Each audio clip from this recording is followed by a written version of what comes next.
Next step is select seafarer category. Siyempre, ang pipiliin natin is overseas. So, in this category, pipiliin mo lang kung saang seafarer type ka na papabilong.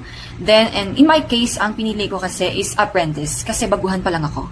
Then, you have to select kung ano man pipiliin mo, kung SRB, single up, then kung SID, and kung both SRB or SID. Then, sa part na ng appointment date, pimili ka lang ng naka-green. Ayan, yung mga slots na naka-green. So, yung mga naka-red, fully booked na, kumbaga. Then, kapag napili mo na yung preferred mo na date, you have to select your time. Then, click mo lang yung next.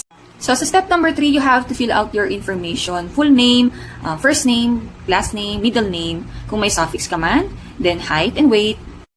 Then, sa gender, eye color, hair color, and distinguishing marks, kung meron ka man. Sa place of birth, ayan.